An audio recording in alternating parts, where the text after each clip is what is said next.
Turun biaya haji, turun 20.000 Pak. Biaya haji turun. Tapi setoran para calon jemaah haji naiknya 160%, Pak. Ini bisa dipotong, Pak. Nggak perlu harus sampai 8 kali. Mungkin separuhnya juga sudah cukup. Ya. Dan ini turun nilainya sangat signifikan, Pak. Nggak perlu, Pak. Yang harus dibuang. Ada satu hal lagi, Pak, ya. Ini khusus untuk Pak Dirjen PHU, ada satu hal yang sangat krusial. Mungkin urusan kecil, Pak.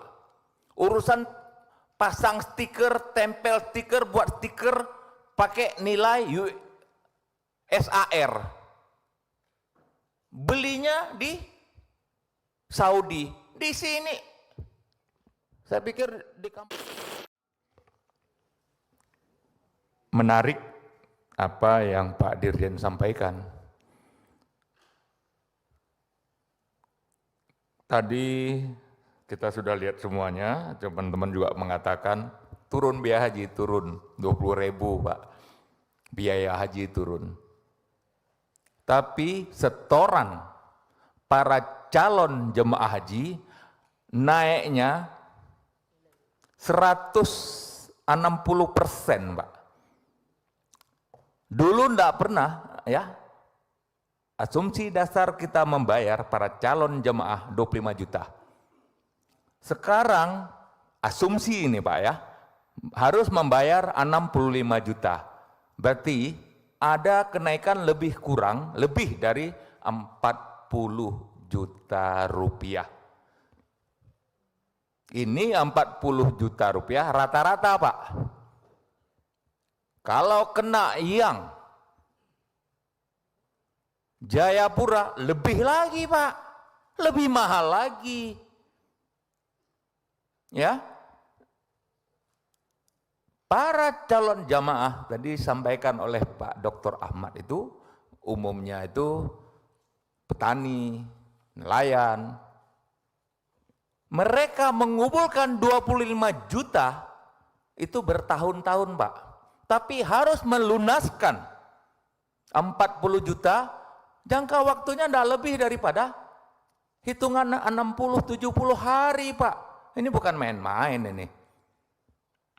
Tentunya kami Komisi 8, apa yang menjadi harapan dari Pak Presiden Prabowo untuk menurunkan biaya haji tahun 2025 dan juga menyesuaikan kesanggupan daripada rata-rata jamaah haji dalam pelunasannya. Jadi kalau kita lihat harus membayar 160% itu bukan berat, Pak, tapi amat sangat berat sekali. Apakah banyak komponen yang bisa dipangkas? Banyak sekali.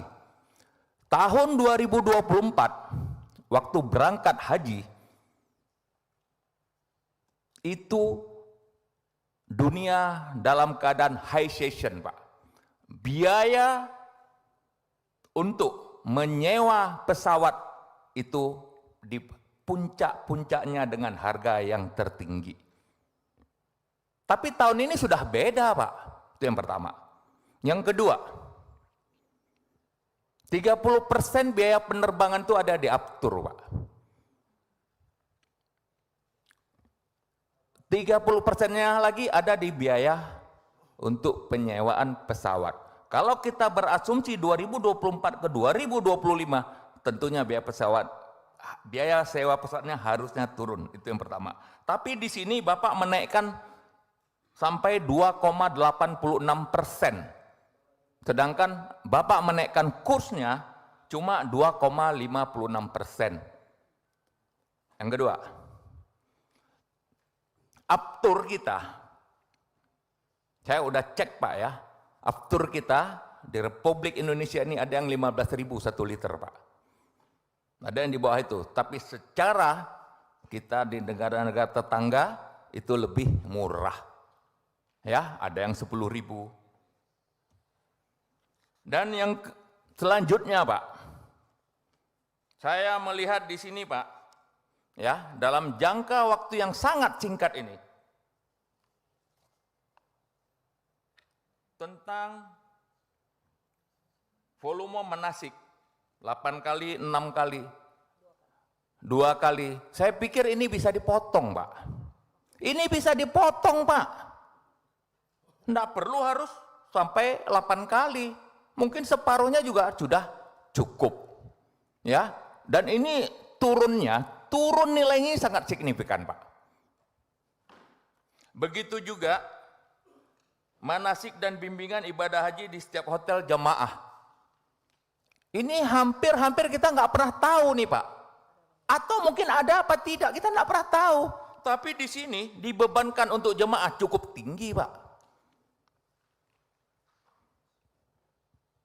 Di mana-mana kita tanya pada keluarga yang berangkat haji ternyata meninggal di sana.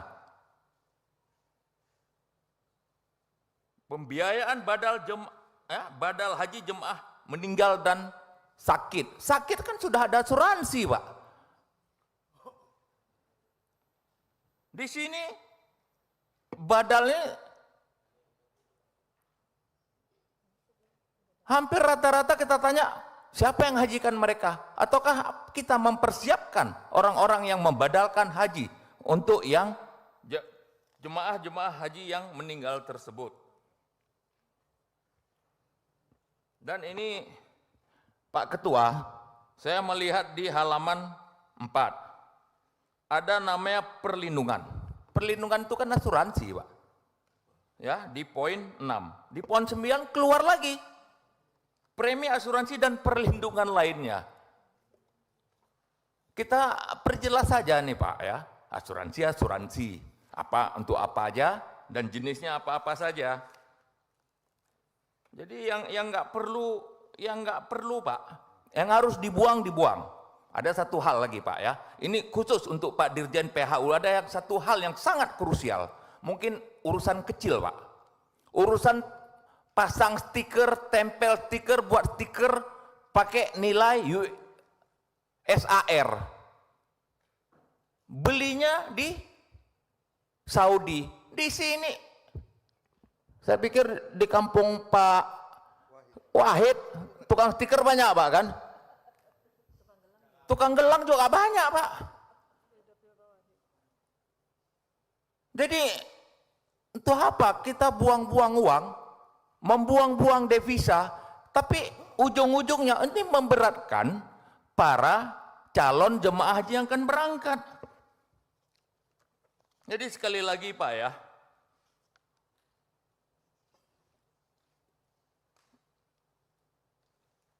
masalah-masalah pembinaan jemaah haji di tanah air Arab Saudi 960 078 hampir 7 juta, mahal itu Pak.